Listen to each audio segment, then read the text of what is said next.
Edition of Visual Radio Live. Blue Oyster Cult has a song, The Last Days of May, and that is what we are in, the last days of May. There's a Book Expo America going on in New York. Should I go down this weekend or should I go to Winchester Day? Leaning towards Winchester Day, but I might be in Manhattan. Don't know. It's just kind of that way. The views and opinions on Visual Radio Live. Those are the hosts and his guests, Josh Deveau tonight and Frank Dello Stritto. And not necessarily those of the WinCam Board of Directors, staff, management members, people of Winchester. I want to thank Jay Gold. Jay Gold is my director tonight. Thank you to Sean O'Brien for our technical support and DVD. DVD is spinning as we talk. I'm supposed to call Spanky McFarlane. Spanky's one of our guests, as you know. Sunday will never be the same. I'm in terrible voice tonight. This is a marvelous 4-CD box set that's sold out. The complete Mercury recordings, and I just love it, and I love the little booklet inside. So it was in my car, so I just like having props. But Charlie Farren has one of his best albums ever, the lead singer of Fahrenheit, lead singer of the Joe Perry Project. Aerosmith is playing tonight. Aerosmith is tonight at the Boston Garden. Jimmy Buffett is out there in the Great Woods thing, whatever it's called. But Jimmy Buffett, I heard, is going to be at this Aerosmith show tonight. So what are they going to do? Bring him by helicopter from Mansfield, Boston Garden, play with James Taylor, Carole King, Margaritaville, go back to Great Woods, whatever. So unless I misread it, that's what's going on. Okay, where's the booklet? There's a nice little booklet in the Charlie Farren, which is traveling somewhere in my car. Inside the Charlie Farren record, because Charlie Farren's record is in my CD player in the car, The Manhattan Blues Project by Steve Hunter. You can read my review absolutely free on the internet. Just Google Steve Hunter and TMR Zoo, or tmrzoo.com. It's right on the front page. Steve Hunter, the great guitar player from Alice Cooper, Lou Reed, Peter Gabriel. What a wonderful blues record. Speaking of Aerosmith, Steve Hunter and Dick Wagner, Dick, our previous guest, many times our guest, they played on the Get Your Wings album by Aerosmith because Bob Ezrin, who was working with them quite a bit, had them on the Get Your Wings album. Well, on this album by Steve Hunter, Manhattan Blues Project, you got Johnny Depp, the actor, with Joe Perry and Steve Hunter doing a shuffle. It's the loudest track on the record. Otherwise, it's kind of cabaret jazz, which is just really extraordinary. But there's a loud shuffle on here with Johnny Depp and Joe Perry playing together with Steve Hunter. Now, there's a trio that probably will never make another record again. So that's on that. And then there's another two major names. A guy from Megadeth and another big name on the Steve Hunter record. And there's Alice Cooper sidemen on it because, of course, Steve played with Alice Cooper. So it's, in fact, I think the guy on the record got into the Alice Cooper group thanks to Steve Hunter. So, but Charlie Farren, back to Tuesday. Tuesday is a song written by Brad Delp. I knew Brad. I used to manage Mission Control Studios in 1988. Mission Control is where the New Kids on the Block launched. It's where they cut their second album. They cut it in 3 studios, if I recall. Mission Control, Blue Jay in Normandy, Blue Jay in Carlisle, and Normandy Sound in Warren, Rhode Island. So I was managing Mission Control. One morning I hear this incredible voice.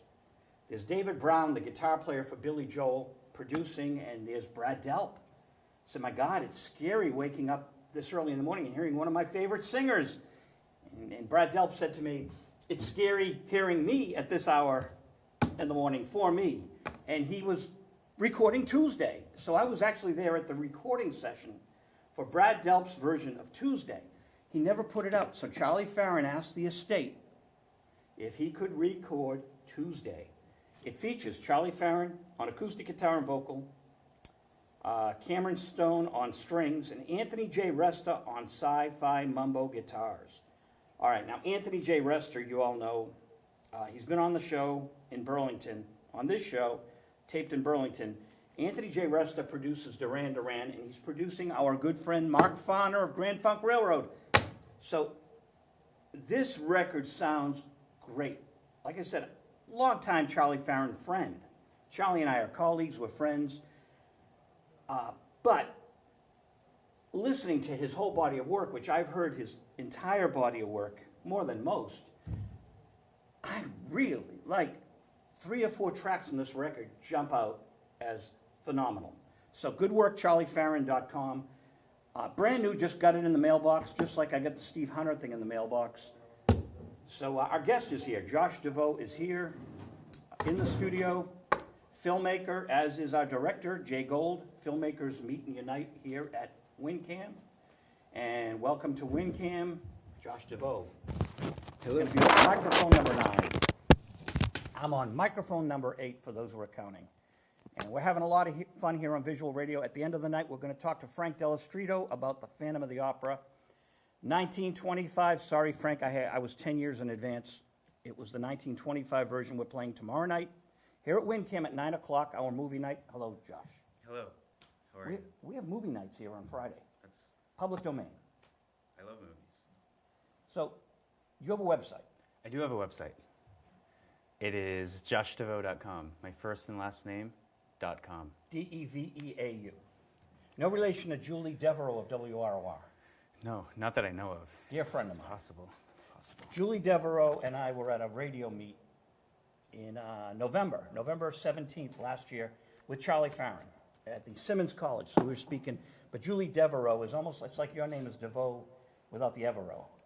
That's right. My 4th grade teacher used to call me Devereaux. I never changed it. Throughout all of 4th grade, she called me Devereaux, and I never had the heart to say, oh, you got it wrong, but... Because that's the common, that's the name that's commonly known. Yeah. There's water there if you want it. Oh, I will have some water. I went to After Earth last night. I didn't know that. It's the new Will Smith movie where he wrote the story, and his son is in the movie. It's basically him and his son through the whole film, but it's M. Night Shyamalan. Oh. Do you like him? No, but that's okay. I'm going to say this. My reviews can't post till midnight because it comes out tomorrow.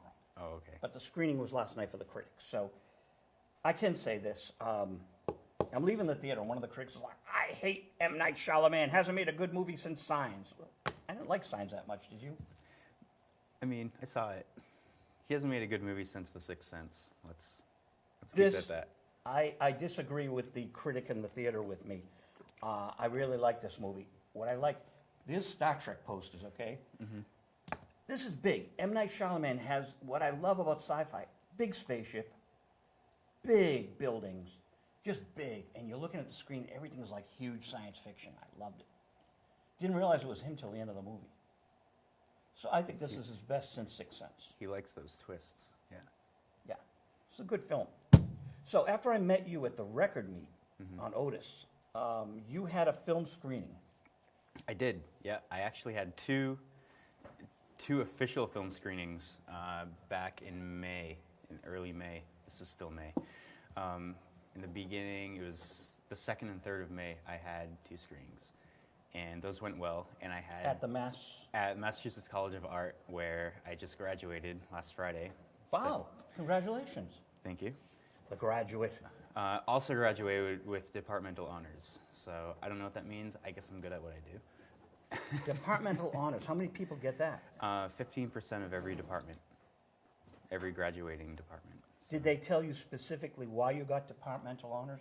No, I mean, it's for outstanding achievement in the department based on what faculty thinks about you. So faculty likes me.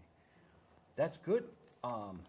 The film screenings, what was the name of the film at the first and second screenings of the same film? It was the same film. It was a new movie that I just made called A Week Off, an Even Better Movie, which is a sequel to a film that I made back in 2011 called A Weekend. A Weekend, a Very Good Movie, the actual name of it. It's on IMDb. The new one isn't up on IMDb yet, but it will be soon, as soon as I start entering it into festivals. So. I did not know you could broadcast on IMDb. Not live. Maybe you can. I don't know. Oh, you said it's up on IMDb. Well, I have all the information on IMDb. Oh, I I'm see. pretty sure you can watch the first movie on IMDb. But all of my stuff is available on my website in full. Oh, So very cool. no need to go on IMDb to find my stuff. Just go to joshdeveau.com. JoshDeveau.com. It's perfect. So, how long is the new movie? The new movie is almost exactly 1/2 hour. 30 minutes. 30 minutes. And how did you film it?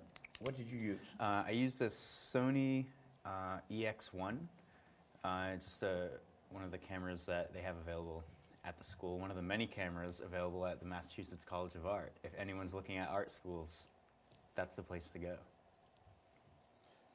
Now that you're Advertising. do you well, you can't. Well, is it a nonprofit? I don't know. Oh, we can only talk about nonprofits on here, but that's okay. Can you go back to the Mass College of Art till you get cameras as a filmmaker? I don't think officially I could do that. But No. you know what you can do? You can join WinCam. I can advertise a nonprofit because we're nonprofit. You could join WinCam even though you live in Malden. Mm-hmm. And MATV, have you been over there? I walk by it almost every day, but Yeah. I've never been in. Oh, they're great. Yeah. They're great. You missed a good party down there. Yeah, I was gonna go to that, but I didn't make it. It was a hectic time, getting everything arranged school. and together, and yeah, it's Well, been a the- busy month. The upside about that is it was so busy at MATV, you would have met people and you would have just flashed in front of them because they were running around crazy. Mm-hmm. Food, I mean, I go to these public access parties. They had food, it was good food. Then after your stuff, they brought in great food, and it was Wow. like, oh, can't eat this, can't touch it. Alfredo, all sorts of stuff from like John Brewer Tavern. Brought all this like wonderful food in from Malden. They were on the Malden line. My folks used to live over there before they moved to Florida. Right on the Malden Metro line, Wendy's. Okay, yeah. Cross street from Wendy's, John Brewer Tavern. Oh, okay. So they have artists there, they have musicians, and they brought in all this food to MATV. So the public access stations are where, Jay Gold's a movie maker, I'm a movie maker. There's a lot of filmmakers here. Awesome. And, public access, and we love talking film, so I'm really, happy that you're sharing your experience with us. Yeah, that would be great.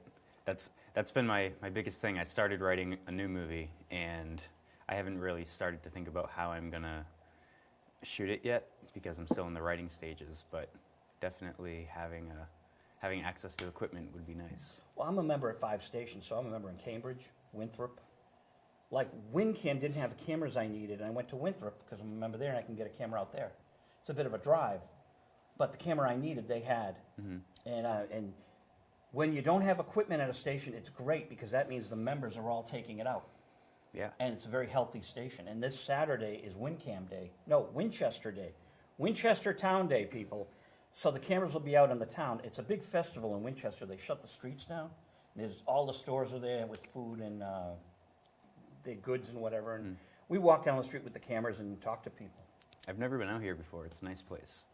Well, you're getting ideas for movies here, aren't you? You Yeah. see the waterfall. There's so much. I don't even think about it that way anymore because my mind has such a cinematic thought to it.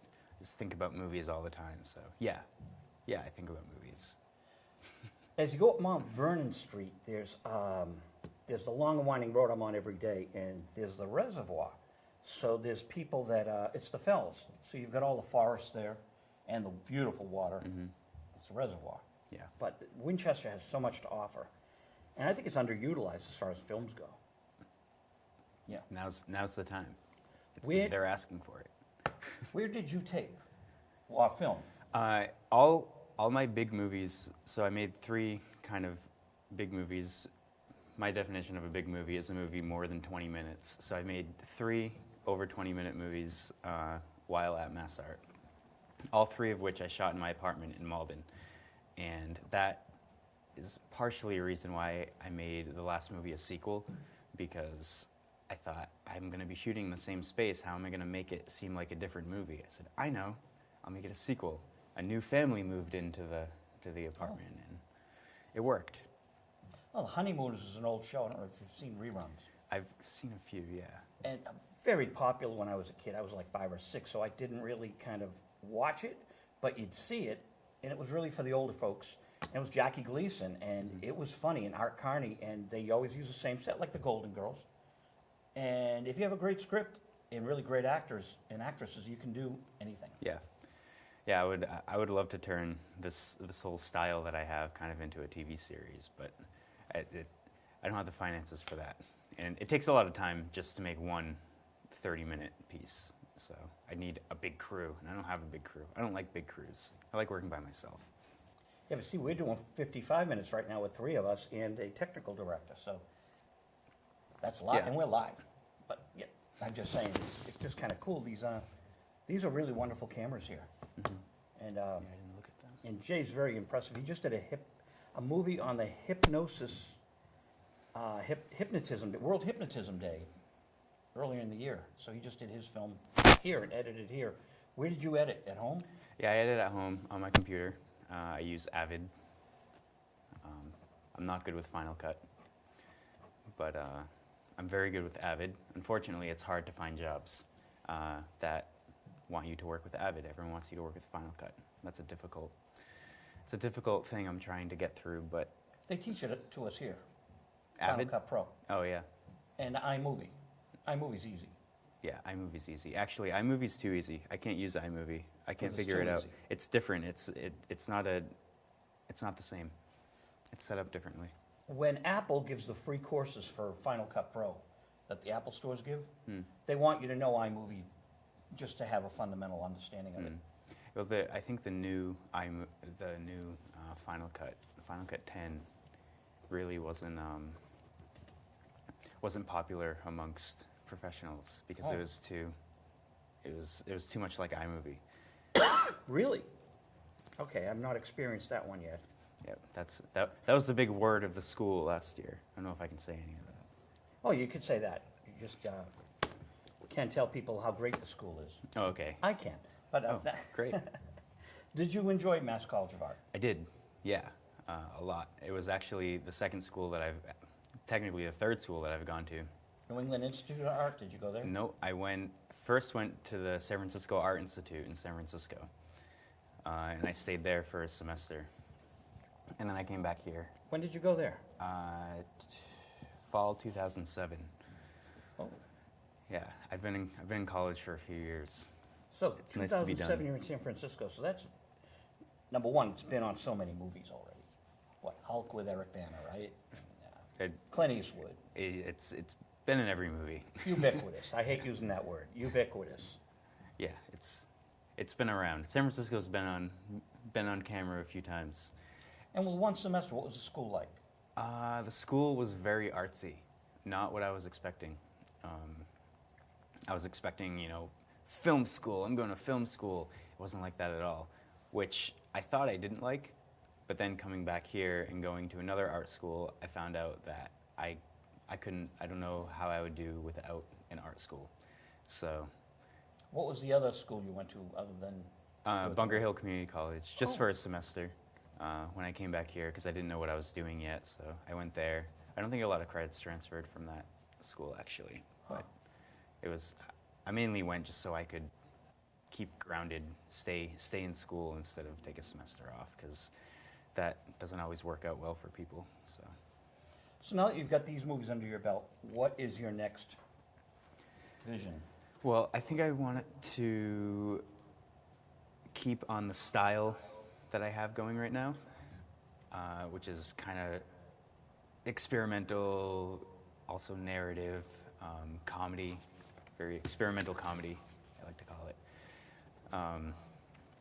Hopefully get longer. The big goal is to eventually make a feature-length film, which is not as easy as it may seem.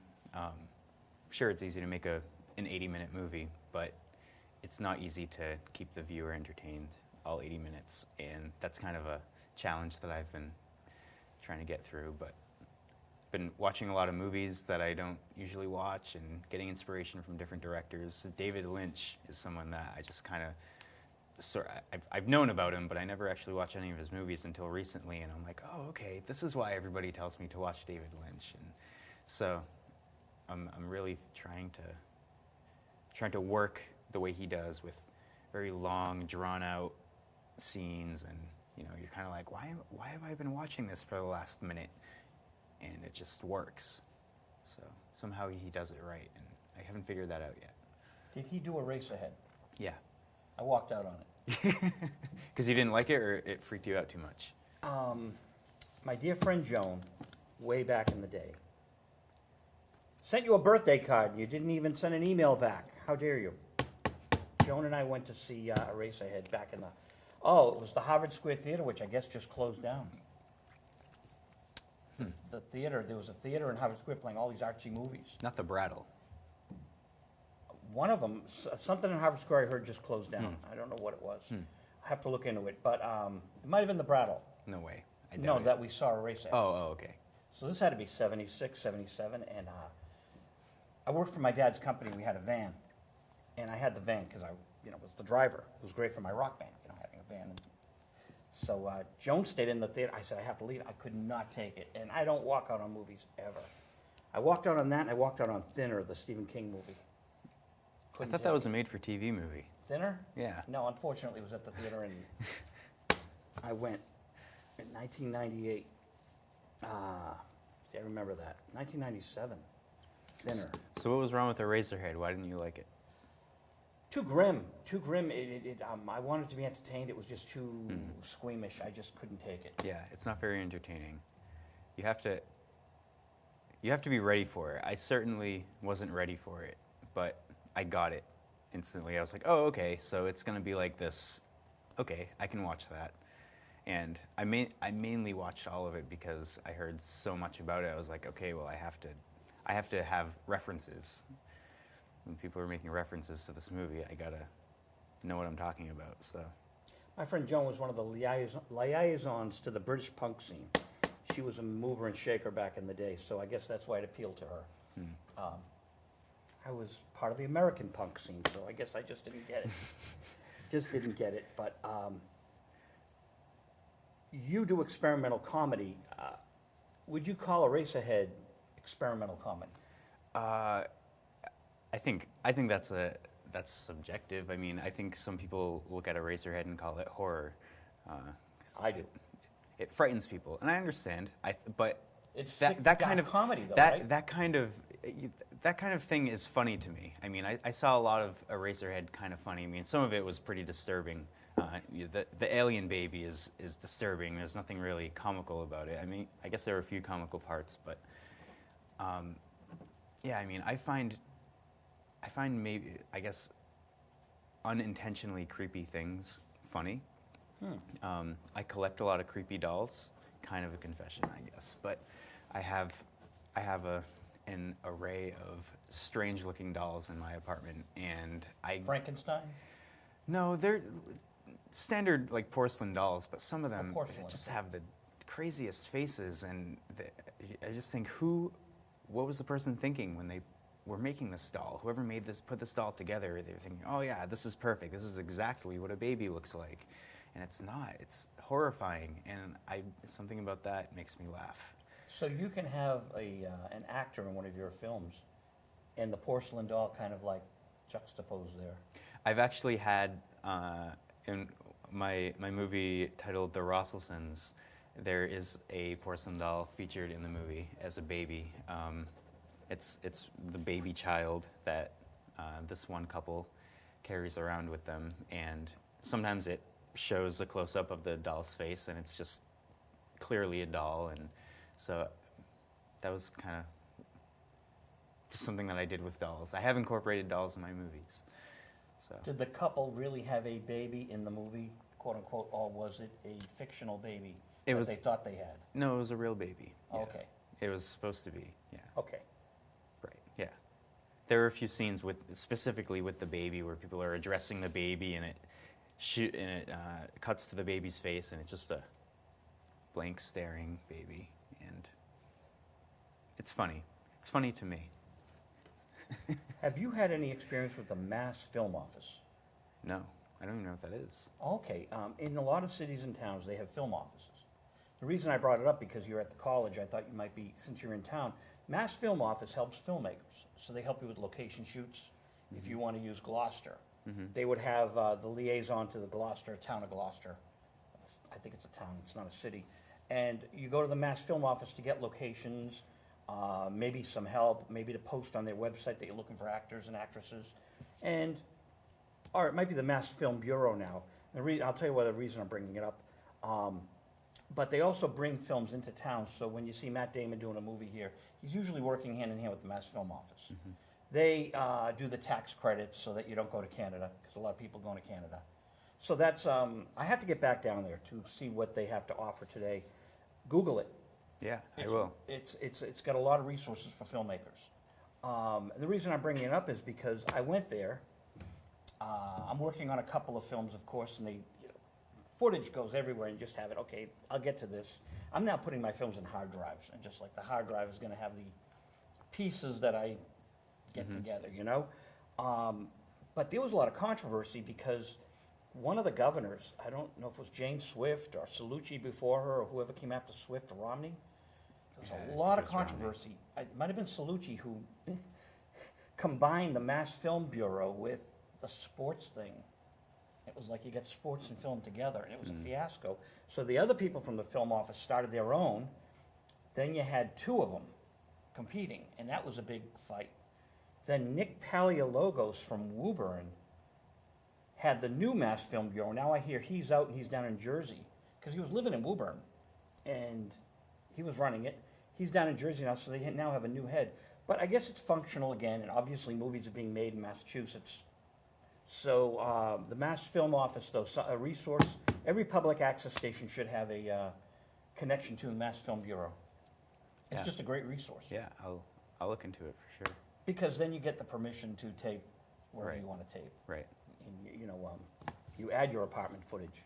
Yeah. Well, that's good because I have a few scenes already in the new movie that I'm writing where, they're in a restaurant, and I don't really feel like making a restaurant setting in my apartment. I'd rather just go to a restaurant and shoot. Much easier. Go to Phys Ed. Do you know, it used to be My Honey Fits, because I knew Stu very well at My Honey Fits. Oh yeah, I know he that. He sold it to Phys Ed, which were Phys Ed teachers. Mm-hmm. That's what it's Fizz instead of Phys. But they're Phys Ed teachers who created Fizz from Fizz to Fizz. I'm sure they probably, I'm not sure, but there's all sorts of places in Malden to, Applebee's was a lot of fun, but we stopped going there. Did you ever go to Applebee's in Malden? Yeah, I've gone there a few times. They've added, like, all sorts of speakers. They're going for a younger crowd, and there were a bunch of regulars. We were regulars there, and they kind of drove them out. It was like, what are you doing? But they have their marketing plan. But at the Applebee's has a wonderful array, or had, I haven't been 6 months or so, of, the fellow from the boxer from Malden, Dangerous Dana Rosenblatt, and hockey players, and they got whole murals and walls in there of these sports stars. So you'll have to find a place in Applebee's for your film and your face, But that's when I know I've made it. When I'm up on the wall in Applebee's, I can retire. I just bring it up because it's a kind of a cool thing for Malden, that it's specific to Malden, that they, how many restaurants actually praise but they don't have Norman Greenbaum from Malden. Going up in the spirit in the sky. He's from Malden? Yeah, Spirit, You know the song? Oh yeah. Ton of movies. Huh. I think it's in Contact. Norman's a friend of mine, he's been on the show, he's in California. And Spirit in the Sky is a huge movie. Song, especially for outer space movies. Yeah. Norman's. Yeah, Extreme are playing tonight at the Boston Garden. They're from Malden. You've heard More Than Words. They were big in the 90s. No, I don't think so. I don't think I've heard them. They're at the Garden tonight with Aerosmith. And I've heard of them. So what do you do for music for your movies? Music for my movies. So I cast for my composers pretty much the same way I cast for my actors, which is on Craigslist. Oh. I've used a few casting websites before, and I don't like them as much as Craigslist. Craigslist gives me a lot of stuff. Sometimes you really have to be patient and hope for the best. Actually, you always have to hope for the best, but I've never had a problem. One person once backed out at the last minute. One person was a no call, no show, but that was the only time it's ever happened, and I've been doing this for over 3 years now, and yeah, so it's nice. It's nice that I have such a reliable resource, and now I have a big network of people. But so I try not to use Craigslist as much anymore. But I like to work with Berkeley students mostly because they have a film score background, a lot of them, and they're nice to work with. They understand what you want.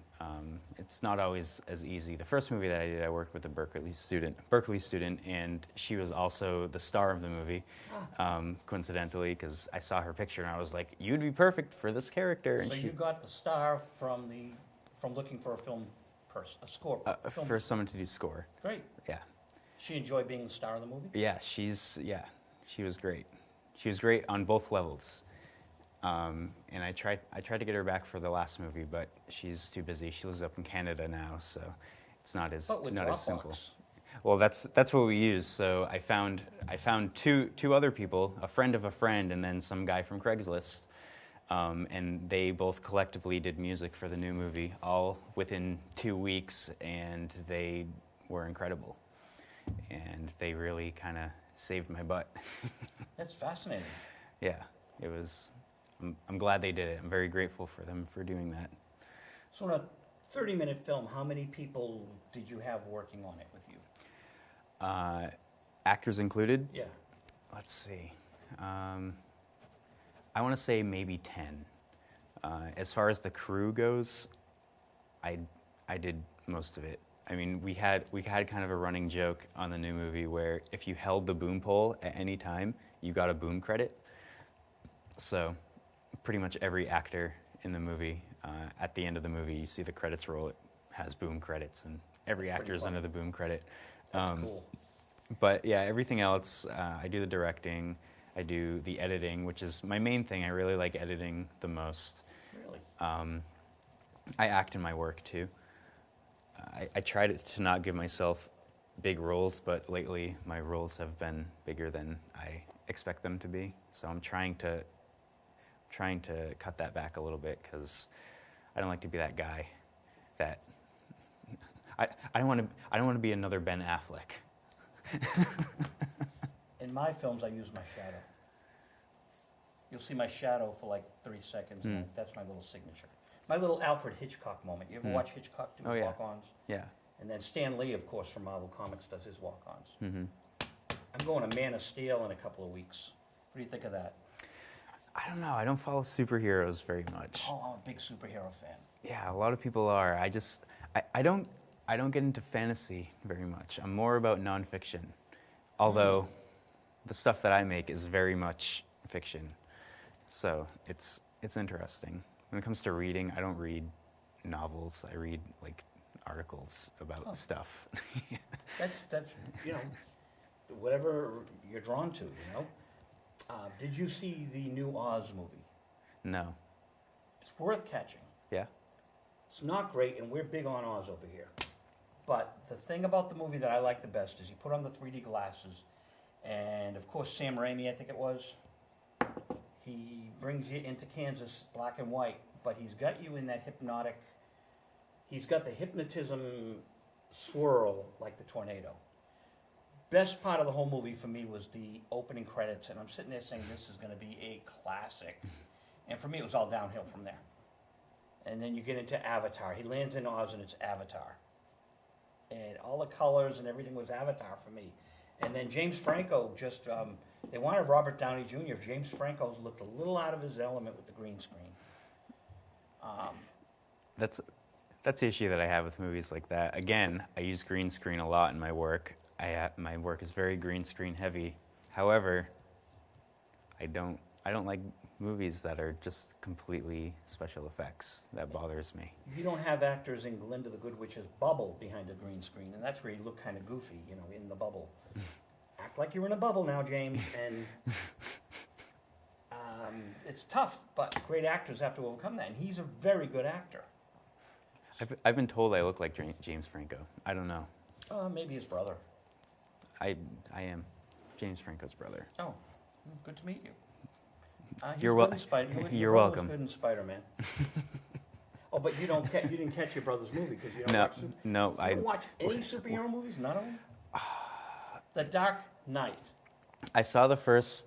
Well, I guess the second Batman Dark Begins? Knight. No, The first Dark Knight. The first Dark Knight. Not The Dark Knight Rises. Not The Dark Knight Rises. Great, good. You have to see The Dark Knight. Yeah, I've seen that. So I think that was the last superhero movie that I saw. Why do I think you have to see? Everyone has to watch The Dark Knight. Why? I really don't know. I think Heath Ledger's performance was maybe the best acting job I've ever seen. Oh, yeah. A lot of people said that. A lot of start people to liked finish, it.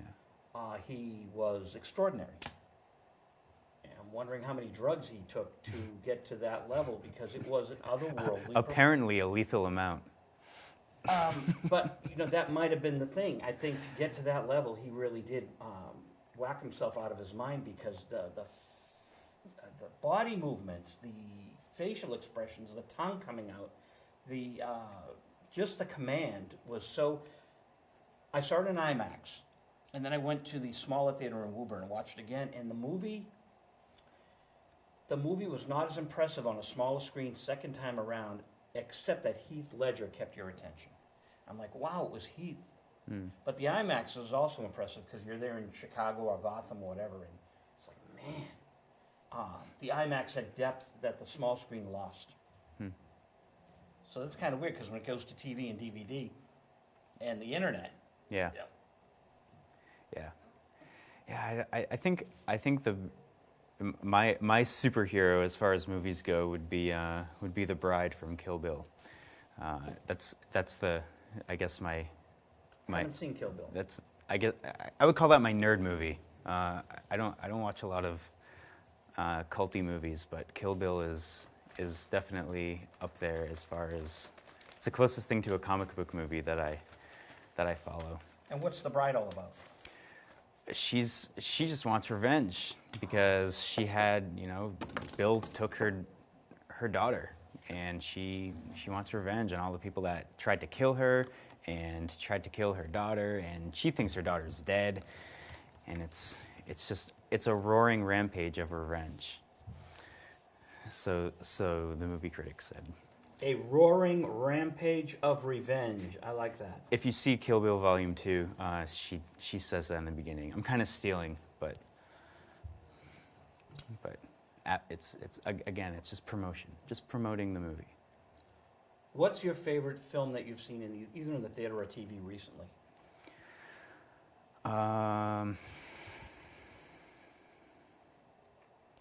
Geez, I didn't think about that one. I'm trying to think of what I just watched recently that I liked. Well, I saw the last movie I saw in theaters was Django Unchained. Okay. That was pretty good. Although being a big editor into editing, I know a lot about Quentin Tarantino's old editor Sally Menke, who passed away after Inglourious Bastards came out. And so she edited all of his movies, from Reservoir Dogs to Inglourious Bastards, and then she died. So in Django, I noticed a big difference in editing that I'm sure not a normal viewer would have probably loved the movie, but me, I was like, oh, it could have been a little shorter, and this is a little different, and they didn't add this, and this. There are elements that the editor just didn't do right, in my opinion, based on what Sally Menke would have done. So, but yeah, overall, it was a good movie because I think anything Tarantino does is pretty golden. So, do you know about New England Film Studios open up in the Bedford area? We had the owner come in, and he's opening this. I have it up on YouTube, people. In fact, Jeff Dearman directed that. It's on Jeff Dearman's site. Got to clone it for my site. The owner of New England, Chris Byers, is building this massive film studio up in Bedford area called New England Film Studio, so I guess it opens next year. Do you go to film sets at all? No, I mean there aren't really any around here. They were putting one up in Devon's the last I knew. I don't know if that's still going on. That's the one. That's Oh, New that's England Film Studio. Okay. Devon's, I thought it was Bedford area. Is it the same thing, maybe? I don't think so. Fort Devens. Yeah.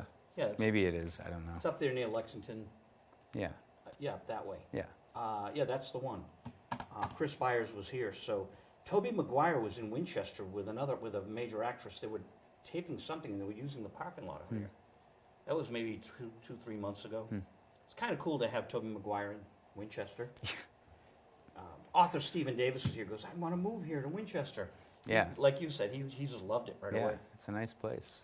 How long you been in Malden? 5 years now. Yeah. Oh, so you went to San Francisco, then moved to Malden? Essentially, yeah. There was a little bit of a few months in between where I was kind of figuring my life out, but yeah, basically, San Francisco. Figure my life out every day. I have my sheet. I'm still working on it, but this was a good way to chill out for a few years and say, okay, well, this will work for now. Still trying to figure out what the new thing is going to be. I don't know that yet. In San Francisco, is there a different vibe than there is in Boston for like film goers? There's a different vibe. Period. It's a lot like Boston. I will say San Francisco and Boston are very similar, but actually one of the professors from Bunker Hill, he said it best about San Francisco. He said you walk around San Francisco, and it's a great place, but everybody walks around like they're just on the greatest place. They're just in the greatest place in the world, and they're right. And I think that was the best description of San Francisco. Everyone there thinks they're in the best place in the world, and they're right about it, and it makes you upset a little bit. You're like, oh, I don't want them to be right, but they are. This place is awesome. So it's the trolleys. The trolleys, don't call them trolleys. They're called cable cars. So sorry. Hey, Boston's getting double-decker buses from Korea, you know. Yeah, but double-decker buses. It'll look like London. Because, you know, the common Boston thing to do is get on a double-decker bus. That's what everybody does. Or one of those trolleys the buses that look like a trolley. Yeah, common. That's what everyone does in Boston, right? Well, trolley is the tourist term in San Francisco. We're big on public domain movies here. Do you ever explore stuff on like archive.org for what you might want to like fill in or put on a TV? I've never looked at full movies, but I mean I've used stuff from that site and other archival sites like that. I don't know if you know the answer to this, but I was always wondering with all those orchestral scores, if it's public domain, the whole thing's public domain, meaning the scores, right? Yeah, Could you use them in film, I wonder? I don't know how all that legal stuff works very well. That's why I just get people to do stuff for me, to make things original, because it's so much easier. You don't have to worry about someone knocking on your door and being like, this is ours. Be like, oh no. I'm going to look into that because there's some gorgeous scores that, you know, cost a fortune to record. If you can play it on public access and you can cut segments of the movie out and use it in your movie, I would think the scores are also in the public domain, but again, I don't know that either. Well, I know that something like after 50 years, anything goes into public domain except for Disney stuff for some reason. Disney really... And probably the Beatles. Yeah, probably. And then the Rolling Stones, Beatles, because when you're that big, you can create your own laws. Well, the Beatles didn't own the Beatles for a long time. Well, they owned aspects of the Beatles, but the publishing was, yeah, you know, the Dick James thing. Yeah. And then Michael Jackson. Well, right. Paul McCartney taught Michael Jackson how to buy publishing. Mm-hmm. He explained it to him, and then Jackson hijacked the Beatles catalog. All Yoko and Paul had to do was put up another 9 mil. That's all. It would have probably went way out of control. They kept bidding. Michael probably called Paul. I'm going to go another 30 mil. Put it way out of reach, you know. It's funny you mentioned Yoko Ono. She just turned 80 recently. Did she? She's one of my more favorite people. I think she's one of the funniest people on earth, and no one knows that. She's she's hilarious, and she's a true artist, and everyone gives her a lot of flack because of John Lennon, and it's unfortunate. Well, she's highly intelligent, and if it's a double-edged sword, she gets the last laugh because she's one of the most famous people on the planet. Yeah. So, however you want to slice it, she has achieved a level of notoriety that very few people have ever achieved. I'm going to ask you one final question, then we're going to talk to our film critic, Oh wow. Frank Okay. Dello Stritto, from down in Texas. Are you a Dracula fan? I'm not a Dracula fan. He's one of Bela Lugosi's biographers. He did Bela Lugosi in Europe, Vampire Over London. Mm-hmm. So he's got 2 or 3 books out, and he's my weekly film critic for the past couple of years. We're going to do Phantom of the Opera, people. So my last question to Josh Deveau is, who would you like to meet as a film director? Who's your favorite living film director? I have 2 answers to that. One, as far as real movies, Quentin Tarantino, hands down.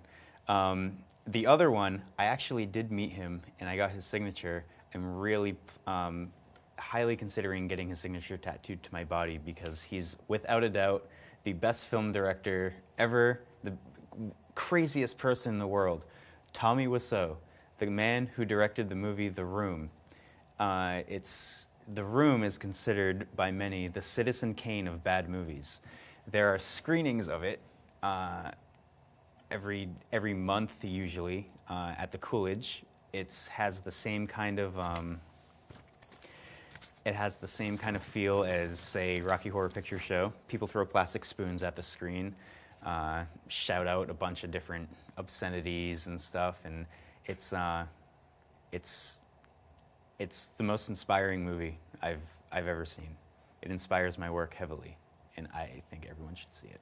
Well, thank you. You're invited back anytime, and we're going to have fun now with Frank. Okay. Hope you had fun. Of course. I think you're guest number 999 or 1000 or something. Oh, Frank jeez. Dello Stritto talking about movies. Frank, say hi to Josh Deveau, filmmaker. Josh Deveau, filmmaker, how you doing? I'm great. How are you, Frank? I'm fine. Joe, I knew you'd be calling a little late because I was reading up and you've got an interesting guest, so I knew the conversation would flow. And it's going to flow again because you're here. Okay. Phantom of the Opera, 25, you're right. 1925, Phantom of the Opera, a silent movie, and the most famous movie of Lon Chaney Sr. And it was made in Singer had Clarence troubled Burke history. Jr. It was made in died late Sunday, 24, and they kept going back for reshooting. Chaney and the director hated each other, so Chaney actually directed a certain scenes, and yada yada yada was well on its way to being a mess. Somehow they pulled it out, and it became a big hit. And this is a time when America, I don't know what, Joe, you there? Yeah, I'm here. Okay, I don't know what happened on that line there.